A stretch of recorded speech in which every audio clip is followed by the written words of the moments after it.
What's up, people? Jay here to discuss a few things from this latest episode of SmackDown, which puts us one step closer to the very first brand exclusive pay-per-view of this new era of WWE, and that show will be Backlash. We had the Blue Brand building up the feuds that will lead into matches for that show, and we got some good stuff from the Intercontinental Championship scene. Also, we have the impending debuts of the tag team titles and also the Women's Championship over on SmackDown, so we have some nice advancing of the building of those divisions, and this show, it was a nice solid effort, and things were moving at a really nice pace, and we're going and we're going and we're going, and we went so far that right at the end of the show we missed our turn and headed straight into a brick wall, and that brick wall was Dean Ambrose. Well, no, Dean Ambrose wasn't the brick wall. He was the one driving the fucking car. So let's go ahead and talk about that. And I'm so glad that we can actually put the focus back on Dean Ambrose now and him as WWE World Champion, because when he was in the feud with Dolph Ziggler,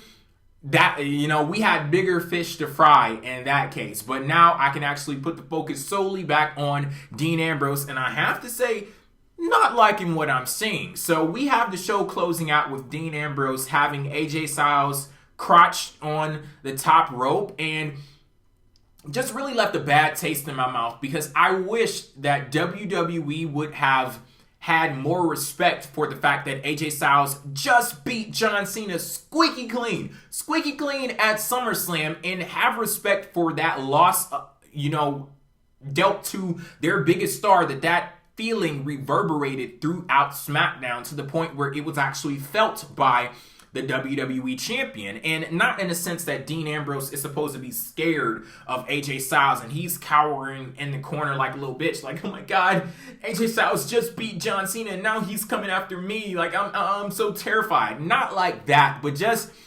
acknowledge the fact that AJ Styles is a legitimate threat to Dean Ambrose as the WWE World Champion, and have him experience a change of tone that acknowledges that threat. And I didn't see a change of tone in him at all. This played right into a criticism that I've had for Dean Ambrose for a while. The fact that he's less of a lunatic fringe and more of a prankster.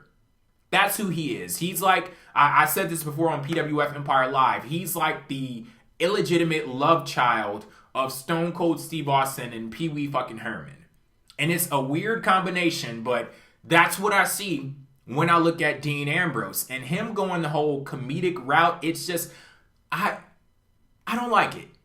I don't like it at all. And it really throws things off in a sense that you have a person like AJ Styles, and I like his gimmick, and they're really playing into this. AJ Styles being a student of the game, him looking at his the people that he's going to be facing in the ring, and him studying them, him plotting out their every movement, and him being able to telegraph it. And we saw that laid out masterfully at Money in the Bank, where he just wrestled circles around John Cena, and he had an answer for everything that John Cena threw his way. And then it led to an actual victory, like a legit victory, squeaky clean at SummerSlam. That's all great stuff. But here's how who Dean Ambrose is, or how, who he isn't, affects someone like an AJ Styles. Because we have AJ Styles sitting on commentary, and he's talking about, yeah, I study Dean Ambrose. I'm watching him. I know what, this guy is doing and this and that. And then the commentators are like, oh, but you're not able to predict what Dean Ambrose is doing, because this guy is, he's unorthodox. He's unhinged, and you can't predict what he's doing. He's like, yeah, you're right. And I'm just sitting there like,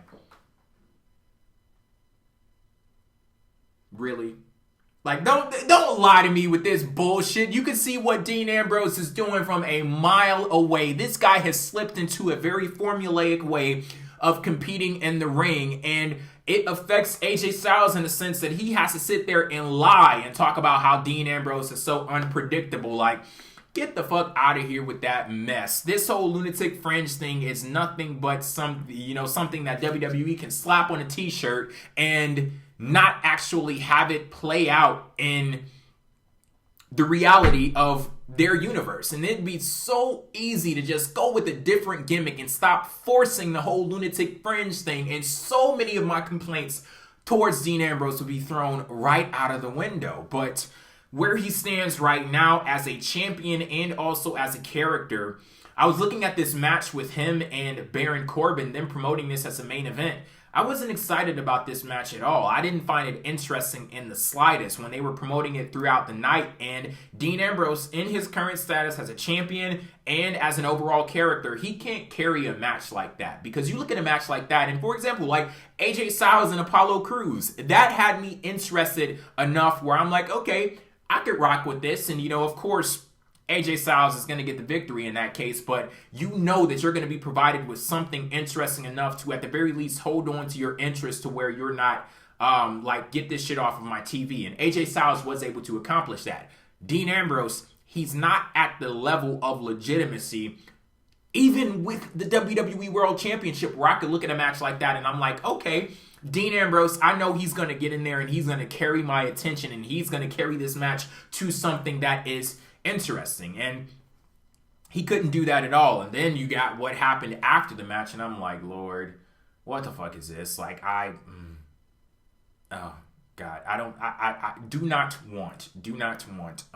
So what else do we have? Let's move on to another championship over on the blue brand, the Intercontinental title. It looked as if Dolph Ziggler challenged The Miz to kick off the show. We actually had The Miz come out there and he responded to the big brouhaha that was created by that fucking amazing promo that he cut on Talking Smack last week. I'm glad to see the very first thing that they did to kick off SmackDown this week was air clips from that segment on Talking Smack. Great stuff. And then The Miz, he went out there and he cut another very fiery promo going off on the crowd and Daniel Bryan and all that stuff, and talked about people calling him cowards and him just being this go-to person for WWE. Anytime they need somebody to do basically to be like a mascot for the company, he's right there. And shit, he actually was a chicken in the damn ad for KFC with Dolph Ziggler, which I find funny because you have the Colonel versus a chicken, and now it's like become a real thing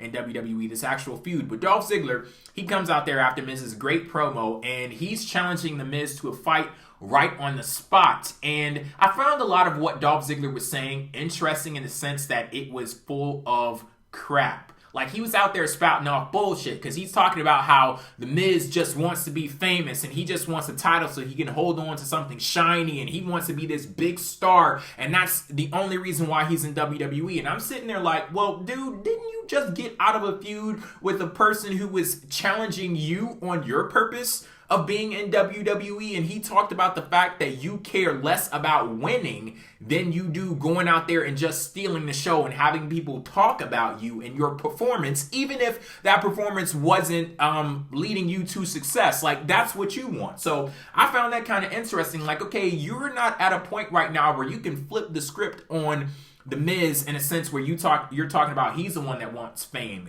He wants fame outside of WWE and you want fame inside of it, even if it doesn't make you a winner. Like, you're happy with being a fucking loser just as long as somebody talks about how good you looked while losing. Like, that's the current status of Dolph Ziggler's character. And I wish that they would have gave The Miz a moment somewhere later in the show, like have a backstage interview or catch up with him and him call out Dolph Ziggler on the fact that Dolph Ziggler is just trying to jump on the bandwagon and he's using Miz as a ticket to relevancy. Because Miz, he's the hottest guy over on SmackDown right now. He had the world talking after his promo. Dolph Ziggler comes out to the ring and is trying to attach himself to the shooting star that is The Miz, and call him out for the fact that he's a fucking loser. Call him out for the fact that he's in cahoots with Daniel Bryan right now. Like, tie the whole situation together. Talk about the fact that you won your match at SummerSlam and you solidified yourself as a champion in WWE. Dolph Ziggler had the opportunity to do the same exact thing, but he lost. Then Daniel Bryan felt sorry for him and gave him another opportunity to enter into the WWE Championship picture, but he lost again. So he's trying to grasp at whatever straw he possibly can to maintain a sense of relevancy and ignore the fact that he is a mediocre ass loser. Like, call him out on that stuff. And I wish that we would have got it this week on SmackDown. I'm hoping that we're able to get it next week on the show, and that's like one of the developing narratives for this storyline. Dolph Ziggler trying to attach himself to The Miz because his own career is spinning out of control while the world is talking about him. But another great promo from The Miz, a lot of fire, a lot of passion. Love that. And the fact that they have everything that was happening with Dolph Ziggler colliding with what's going on with The Miz right now. Good stuff. As long as you stay true to who Dolph Ziggler is. Don't try to lie to me and give me any bullshit. Now, all of a sudden, he's like, legit, not buying it. What else do we have?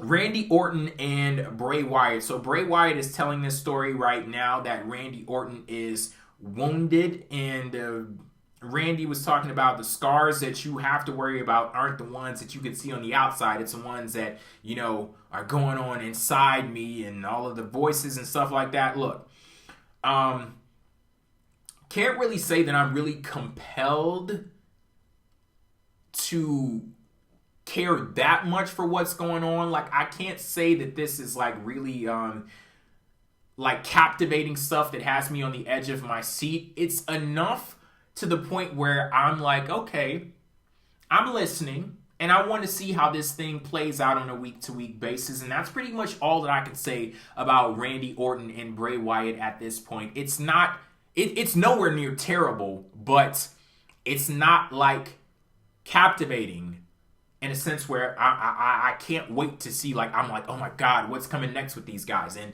you know, I don't really have much to offer in this regard because there's just too much happening over on SmackDown where things are really moving along. I think what I'm going to need for them with this one is them to actually enter into a match and get physical and see how things develop from that point. Because, you know, what I'm getting right now, it's solid, but, you know, I don't have anything more to say about it other than that. Something I have a lot to say about, Heath Slater. I fucking love Heath Slater. Every single thing that this guy is touching right now, he has a Midas touch. Everything that he touches, it's gold. And this is making me think about a tweet, and I didn't even want to talk about this, or I didn't plan to talk about it, but you know what? I got to give myself props on this one. You know, I criticize when necessary, but give credit where credit is due. Shit, credit is due to me in this case. I'm gonna go to Twitter right now and yesterday on Raw we had a "We Want Slater" chant popping up, and my co-host on PWF Empire Live, Steven, he tweets out, "Slater better not get too over. You remember the last time a lower mid-carder got over with a stupid gimmick, ... And I responded back with, he won the WWE Championship and was drafted to SmackDown? You know, throwing a little shade at Dean Ambrose, but yeah, I'm so fucking proud of myself with that tweet. I just had to go ahead and share that. But, you know, back to back to Heath Slater. This dude has a Midas touch. I love that segment with him in his trailer with his wife. I already forgot her name, but she was great stuff with the hors d'oeuvres, which were crackers, Vienna sausages, and cheese whiz, and Rhino was going to town on those fucking crackers and cheese whiz. So, you know, more power to him. They had a match with the Headbangers on SmackDown, and they advanced into the next round into this tag team tournament. And Heath Slater, he was even on the episode of Talking Smack tonight. Great stuff. Heath Slater, he's just really awesome, and he's a delight to watch every single week with whatever it is that he's doing. And I'm hoping they find a way to keep this guy entertaining and engaging because it's working so well right now. What else do I have to talk about? Naomi. That's my fucking homegirl. Like, I love her new gimmick. And this whole Feel the Glow campaign, I feel it. I really, really, really do feel it. And every time she comes out to the ring, it's like a fucking party. Her entrance gets me so hyped up to the point where her and that entrance alone makes me care more about her in the ring because it's so inviting and infectious in a sense where she's basically like, hey guys, I'm having a party. Come on, have fun and shit. That's the invitation. Her entrance is the invitation in the match. And what she does in the ring, that's the party. And I have to say I'm liking it so far. And I'm hoping it leads to success for her. And I'll also say I'm liking what they're doing with Carmella. And they're finding different ways for her to establish herself. Or they found a different way for her to establish herself, you know, on the main roster. Beating the shit out of Nikki Bella every week. It works. I think it's cool, and the execution of it is really nice. Yeah, so I'm so interested in what's going on with the women's division over on SmackDown. Same thing with the tag team division. And I gotta say, SmackDown, this was a very solid show. A very enjoyable show as well, but yeah, they hit the brick wall at the end with Dean Ambrose. I don't know what the fuck is going on with that guy. Hopefully this was like just a 1 week thing, but then again, it plays into that whole bipolar aspect of Dean Ambrose's character where there's no consistency from 1 week to the next. So even if I get what I want, I'm not getting what I want. And that's the conundrum that I'm in when it comes to Dean Ambrose. But, you know, shit, if AJ Styles can't push him to a level of legitimacy, then I don't know what will. You know, maybe we just take the title from him. I don't know. But yeah, that's it for me. Guys, thank you for tuning in. I'll be back tomorrow with PWF Empire Live. The rest of the guys discussing the latest goings on in the world of wrestling. Until then, peace out.